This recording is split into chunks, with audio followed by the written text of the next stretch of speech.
Well, happy Friday to all of you out there. Looking forward to a great weekend. We have a bottle to try, and we want to see how it measures up.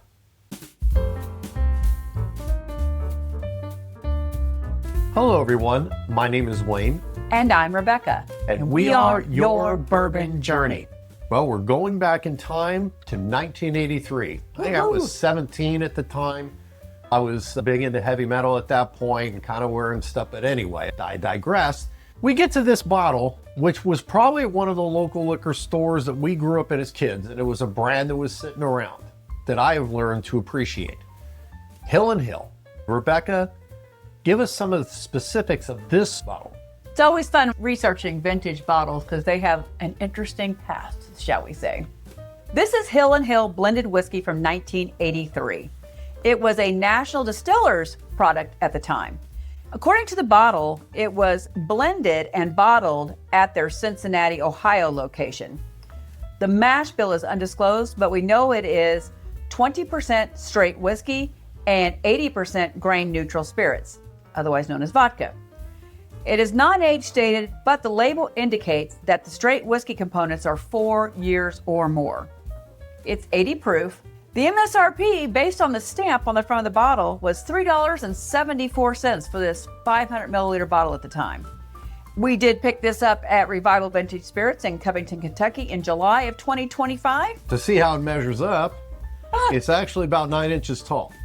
This is something I wanted to bring out before we get started here, because this is one of the products that goes back to the 50s back in the day. This is a ruler, actually it ends up being a yardstick, that advertised Hill & Hill. The advertisement read, Hill & Hill, Kentucky's whiskey at its best. It was out of Louisville, Kentucky at the time. I was looking for advertisements for this one, which is 1983, and there really was not much in the way of print ads, because that was the time of the whiskey glut. People weren't buying it. People were more into vodka and things like that. They weren't spending the money on advertising at that time. It was kind of the low man on the totem pole, so to speak. All the advertisements are from the 50s. So we don't have any of that for now because there weren't any in the 80s, according to what I could not find. Which is a real bummer, because the advertisements back then were really, really cool. So we're pretty curious about this. We most recently did the Four Roses blended whiskey as well. Now the Four Roses was a little bit older and it had 35% straight whiskey and 65% grain neutral spirits. This one is 20% straight whiskey, much less, and 80% grain neutral spirits. So I'm curious to see what that does with this. I am too. Because we've been on a roll of these blendeds and I've come to appreciate them. Let's see what this is like. Well, you can tell there's something else in there. I feel like the ethanol is a little stronger on this one than some of the other blendeds we've had. If you go deep, which you can being only 80 proof, I'm getting a little hint of butterscotch in there. I would agree with that. There's also, which has kind of been consistent with some of these blended, I'm tending to get almost like a fruit note, sort of a, maybe a lemon or an orange in there. It's got great legs. I'm just stunned that grain neutral spirits would have legs like this. It's really clinging on the glass. Not bad. It's not knocking your socks off. I don't find it a disappointment. It's not hitting me with anything that's saying you shouldn't drink that. Sometimes I've smelled some whiskeys that I didn't want to drink because of that. Shall we go ahead and we'll try this out? Let's do. Cheers to the Hill & Hill blended. I like the regular Hill & Hill. Let's see what this Hill is like. Cheers. Cheers.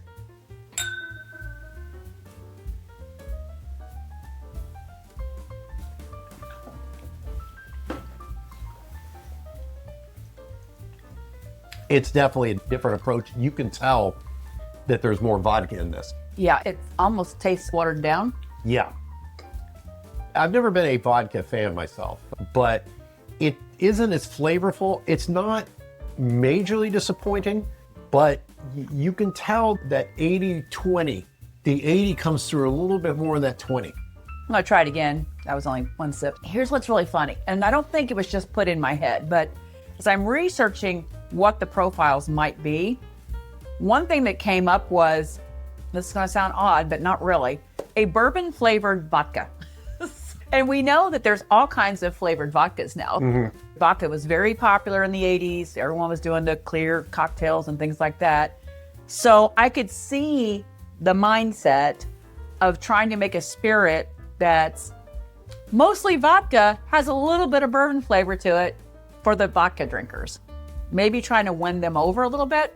I don't know, but it does taste like that to me. I wonder if this was something also that was used in cocktails, to make cocktails. Maybe. I just can't imagine. Usually you want your spirit in your cocktail to take you somewhere. And I'm not sure where this would take you. It's just there for alcohol. And because it's clear, some cocktails just look better clear, right? Mm-hmm. They're made to be clear cocktails. I'm not sure. It's interesting because something else for that time frame, based on the fact that it's 1983 and it's still National Distillers, the thought was that the whiskey component was either E.H. Taylor or Old Crow. Huh. The deeper I got on the research, it kept leaning toward it was probably Old Crow because of the amount of stuff they had. And of course, I had to ask the question, would that have been Old Crow where Glens Creek Distilling is sitting today? And the answer was yes, that would have been the same. The logic was based on the fact that the Cincinnati location was where they distilled their vodka and had a huge bottling operation. And it was easier to ship 20% of whiskey to Cincinnati than to try to do something the other way around. That's pretty much a straight shot from Frankfurt. Right. Makes sense. That's funny. So, interesting. I'd have some Crow in here, which would explain the butterscotch note. I'm not getting the butterscotch on the palate, are you? No, not really. But I get it a little bit on the nose, a hint. I can tell that there's bourbon in there, and I can tell the bourbon is really attempting to push through the vodka. And it just can't. It's outmanned. But the vodka has not completely masked the bourbon. So what do you think about this from a drinking perspective? Like, we have 500 milliliters of this. And when do you see that we would want to open this and drink this? Where do you think this fits? Well, I would be curious with this during the summer. I would be curious with this actually cold. I don't know how that would impact it. Are you talking about just freezing the bottle? Yeah. Because a lot of people would freeze vodka to go ahead and make it more palatable, which I get it. So my mind goes to that. That's interesting. I was actually thinking spring, summer as well. Mm-hmm. Didn't think about the freezing component, which is interesting. But I was thinking about sometimes you want a lighter spirit with a cigar.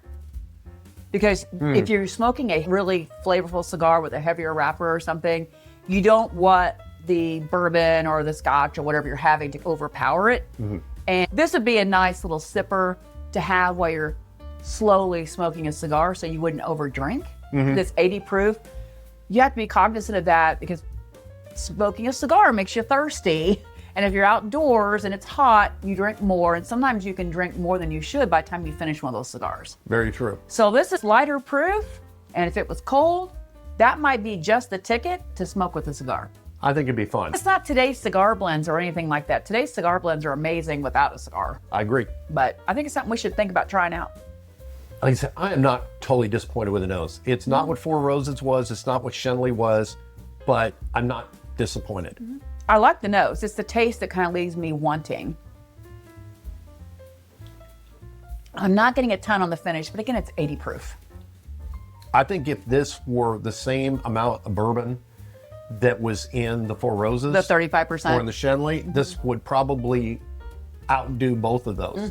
Because you can tell that profile, that really good Old Crow profile from back in the day is in there. And who knows how old, like you said, how old the Old Crow that is in there is. Right. Some of the reports were saying because of the glut and people not buying bourbon, that a lot of times the 20% here might be 6, 8, even 10-year-old in there. Gosh. It says at least 4, but they were throwing it in there because they had it. And they could make a lot of bottles of this. 1 barrel of bourbon would go a long way with this. Crazy. So. It's funny because people are all worried about the glut today and, oh no, the sky is falling and da-da-da.